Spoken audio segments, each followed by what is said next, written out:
Our final presentation prior to afternoon tea is from Warne, and the presentation, Ian will be talking about exploring Perth's maritime heritage, revolutionising preservation through technology. Ian is with the Maritime Archaeological Association of Western Australia, and he's always been passionate about diving and shipwrecks, and has worked as a volunteer for almost 50 years with the Marine Archaeological Association. So I'll bet these are going to be some good stories that we're going to hear. So please welcome Ian to the stage.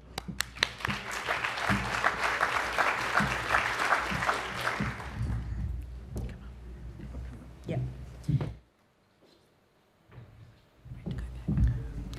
Thank you, Mandy. And good afternoon, everyone.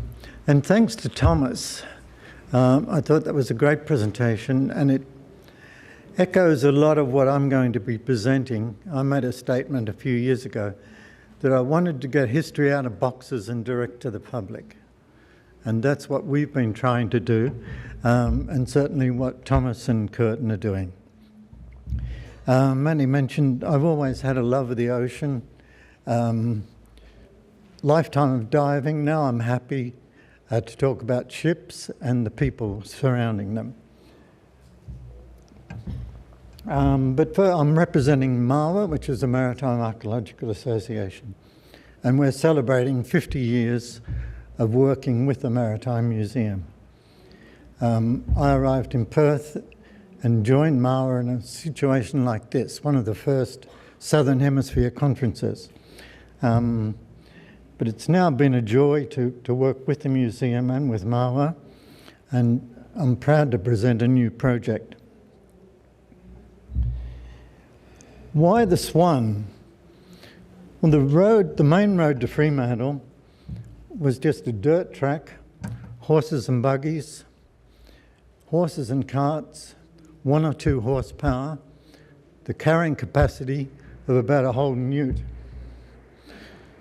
But on the river, we had steam power, very powerful paddle steamers towing 3 barges. I've seen 4, and each one of these barges was the equivalent of a semi-trailer. But not just goods, everything was on the river. Very few cars, very few bridges. People were commuting by ferry.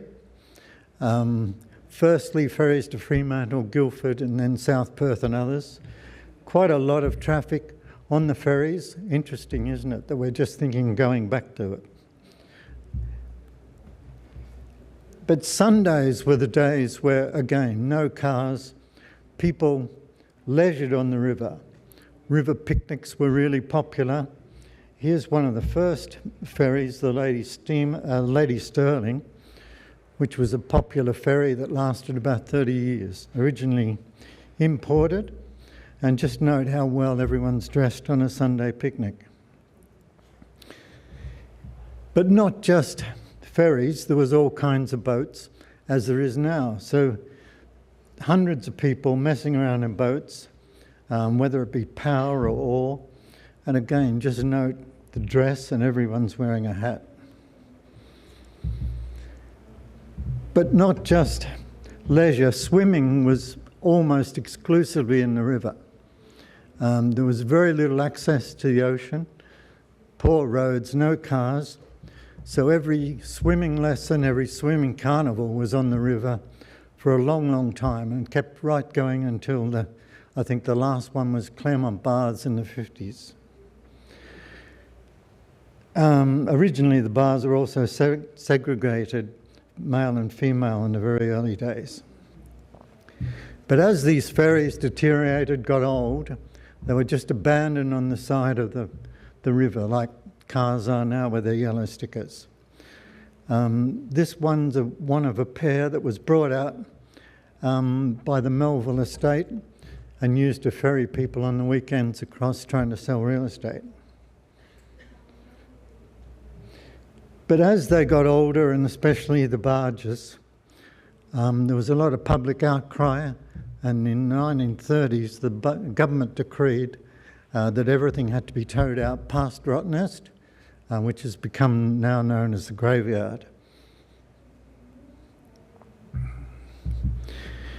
So it was all these wrecks. Marwa was diving in the river and in the ocean, but the river was convenient at times when the ocean was too rough. And one of our members was with the Swan River Trust, and at low tides was finding the remains of some of these barges. They'd now shrunken, gone into the bottom, but there was quite a lot of them. There was up to 20 odd wrecks in the Swan River that we found. So with Marwa, they published a book with all the wrecks in it in 1980. Whoops. We missed one then. But then, 10 years ago, we decided, should we reprint the book? Because there was more wrecks, more information. But one of our members had come back from England where he said there was a phone app where you could walk along the Thames and see where Shakespeare ate and lived and worked. So we looked at a phone app with a grant from Lottery West. We then launched the first phone app with separate databases, quite complicated. And that lasted until, press the button, until last year, when phone apps had changed so much. Just what version of the phone do you have now? It's no longer required to have a phone app. So a web app was adequate, and it's still, it has the Swan and wrecks right around the coast. An update will be required soon, and adding more wrecks. We've still got more wrecks to add. But it was this that we based. What else is in the Swan River? We were starting to find jetty piles, what was left of swimming baths. There was a lot of other things in the river coming up. So there was thought, why not put everything into something? There's all this heritage in the Swan. Let's record it. So the new project was born. The river was divided into 5 zones and 6 different categories. So the first thing was to find somebody that knew databases. I was convinced we had to have a really robust, separate database, and most developers didn't know what I was talking about. But I found a local designer, a developer, Morgan, who knew all about databases. So we worked for months, and with a grant, got it off the ground. The database has got a dashboard that's very easy to use, can be updated in a matter of minutes, more data added, and that's the main feature, and probably the first bit of technology. All the data is quick and easy, and it's all robust, can handle hundreds of bits of information.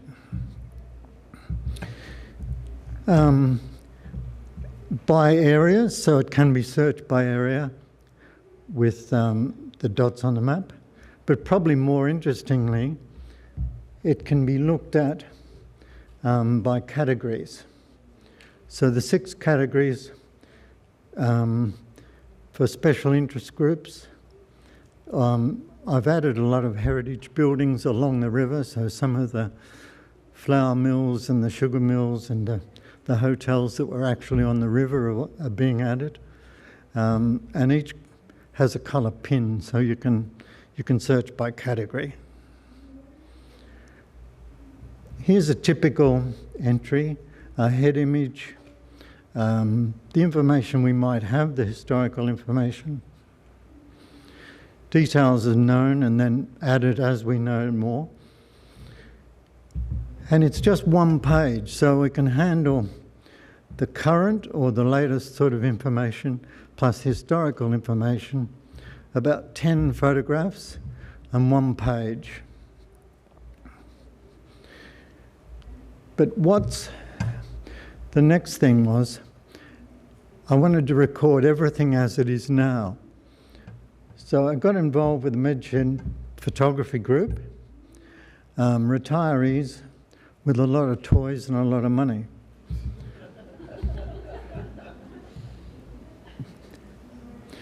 And the first project was the Upper Swan. And we called every item of interest a location, because now this bit of technology, Google Maps. So every item is a location, and there was dozens and dozens of jetties in the Upper Swan, but every one has a unique location. So at any time, we'll know what we're talking about because it will have a unique location. So lat and long, modern cameras, modern phones do a lat and long, but that's corrected to the location of the item. So we've covered comprehensively the Upper Swan, and I'm just going to talk about the Canning, but I think we've got about 75% covered of what's now. A few Sundays ago, I was lucky to join a group of members, some with expensive cameras, me with my iPhone, but this was the conditions, absolutely perfect. Not a breath of wind, and just perfect for what we were doing. So here's a new bit of technology. The member with the expensive camera said, I think iPhones are good at panoramas.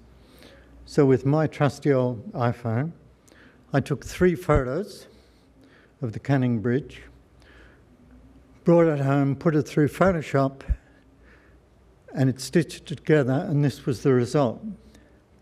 But because we're closer one side to the other, some of the sky was missing and some of the water was missing. So Photoshop's new generative fill fills what you want. So this was done, and this is the format that I'm using, 900 by 600. So all the pages tend to look alike. But that sky and water was generated by Photoshop. The little bit's missing.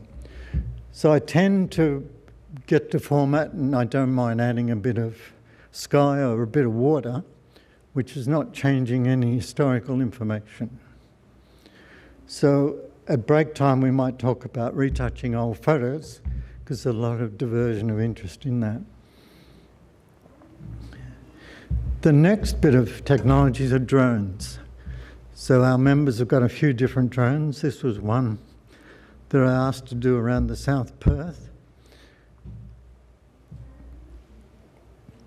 And here's one of the freeway. And drones give us the ability to give us a wider look at the location. When large projects are done, notice the new river bridge in Fremantle, there's going to be a lot of changes on either side. So the landscape changes as well. So here we've got a record going into the future, so everybody will know what happened this year or this time. And it's also then since a benchmark of going backwards. And especially a complication like this Main Street jetty. We've got a restaurant, restrooms, the decoy, which is, it was a replica, it's not the original. But a complex situation, the drone's giving us this alternate view. So for most of the now, I'm trying to get drone shots, but also getting canoe land shots of the same thing to give a great view. A little similar to what they were talking about before, recording historic items as they are. Here's just what the Main Street jetty was and what I'm trying to achieve. And this is the long term that I need a lot of help on, of finding old photographs of historic images. So some of these jetties have had 3 or 4, bridges have quite regularly got 3 or 4 versions. And trying to record that for history is going to take a lot of time and a lot of effort. Next bit of technology, GoPro cameras. totally revolutionised underwater photography. Used to be this big to take a camera underwater. I tried it many times and failed. So the GoPro has just changed everything underwater for us. Just a recent example, this is in the ocean of course, but just giving you an idea of how good the photography is now with a simple camera this big. This is a Dutch submarine that was supposed to be sunk in the Rottnest graveyard, and everyone had been looking for it. But with the help of aerial magnetometers, our members found this a couple of months ago. And it was supposed to be in the graveyard, but it only got halfway. But we don't have the luxury of that beautiful clear water you saw in the Swan River. Sometimes it's a bit clear, other times visibility is about this. And it's also covered in fine silt. Every time they dredged the river, the fine silt would go up the river, and heavier silt comes down with every rain. So all the wrecks in the river have been covered in mud or silt, and the visibility is next to zero sometimes. But the GoPro can see a lot more than a naked eye. So with a couple of hundred photographs, which only takes half an hour, a 3D model, as you saw previously, is generated. Then through an online program called Sketchfab, you can zoom in, look at individual details, turn it around as you saw. Another example, and this is a stone barge you might have read about, that was now the oldest wreck found in the Swan.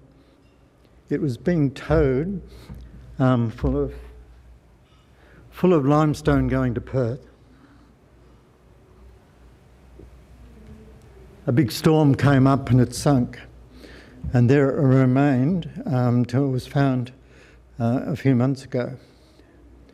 So now it's been totally looked at. A few items were taken off it for restoration, but an interesting wreck, and there's a few more. And this again was found by a surveyor doing underwater side scan through the river, and they saw a couple of things that looked interesting, went back and found this wreck. This is how we used to do it. Painstakingly drawing underwater on underwater paper with a pencil and a tape measure, sometimes two people, but taking hours and hours sometimes to do a sketch of what was under the water. This is an interesting wreck in Bull Creek that we really want to find out if it was one particular ship. This is the most exciting new technology. One of our members has done a lot of work on a very sophisticated underwater, not side scan, it's I guess more depth sounding, very sophisticated bit of equipment, but it swims along on the top of the water, goes through the water and then into the mud and gives an accurate scan of the wreck under the mud. Previously we had to take the mud or the sand out and look at the ship. Now, without disturbing the ships, this equipment can give you the thickness of the wood, even to whether the wood's hard or soft. And eventually we can always get a 3D model like you've seen before from this. So this is happening in a couple of weeks on a high tide. So in Bull Creek, when they built the freeway, I think, a whole lot of black mud somehow came. And this wreck's got at least a half metre of this very fine black mud. But we're hoping it's this little workboat that was built in the Swan with convict labour and would become a very historic little boat if we can prove it. So the detail was done, I'm sure, after it was built, but PWD have given us this drawing, which I found, with a flat bottom. So the measurements work out, but the flat bottom will be proved with this new equipment.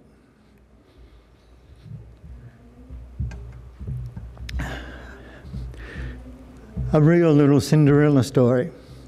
You saw before on the front of Colin's book, the Trixon. It was a very ugly ducking, abandoned up near Maylands. A new owner said he was going to use it for a while and donate it to the museum. The museum were interested, and we couldn't work out why, in the hull of it. But this ugly boat, we helped refloat it, towed to Fremantle. It worked out it was going to cost too much to fix up, so it was given to the museum straight away. Museum kept it in storage for years, slowly doing it up, and then along came a fairy godmother in the name of the Kalis fishing family, and this is what it is now in the Maritime Museum. It was the 47th boat registered in Broome, and Broome had hundreds of pearling luggers at the time. A typical listing in the new is the Muse family, another boat building family that started way back 130 years ago. But they donated a shed to Claremont Museum, and it was moved. And full of all sorts of boat building equipment going back to this 130 years. But we have filled the page with all the information, but there's a lot more. So the Claremont Museum's done a lot more information and put it on Collections WA. And it was mentioned earlier, but I think it's the most underused by libraries at the moment, that Collections WA are going to have a lot of information. We can then link to that for the additional. So it's going to be a valuable source, I think, for local libraries. A lot of local libraries have started using it. Overall, my grateful thanks to the Heritage Council, which gave us the original funding. But there's the Maritime Museum, Batty Library, Royal Historical Society, which are continuing to help with photographs, which are going to be year-long projects to get it all. Members of MAWA and the Men's Shed.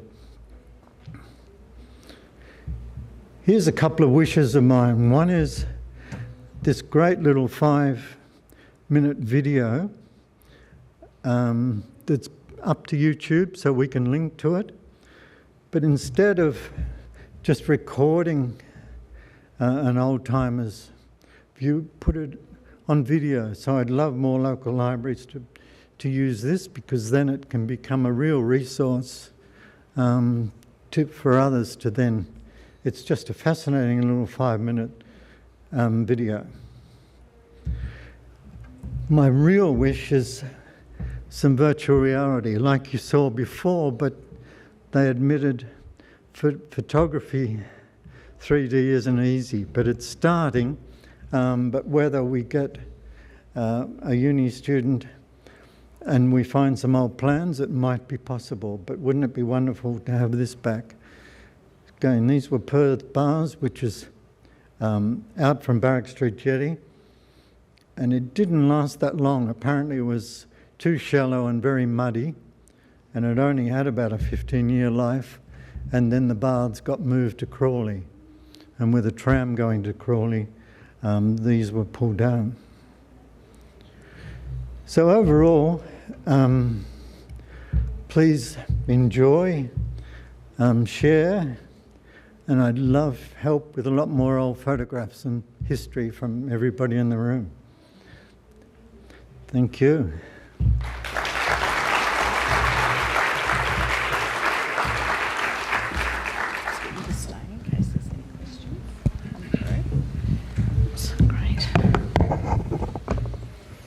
Okay, thank you. Very interesting.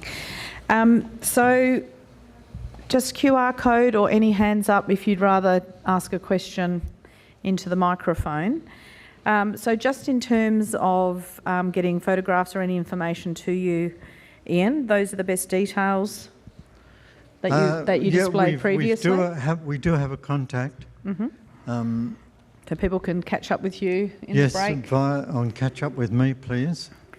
Yeah, and you've got Thomas's details to do the reconstruction. Yeah, talk to Thomas.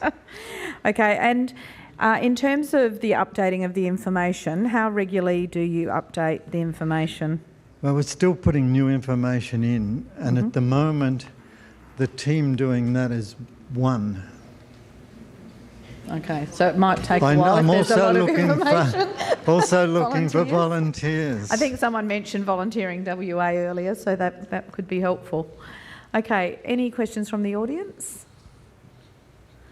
Others? No? Perfect. Okay, well, thank you very much, and good luck with continuing to gather the information.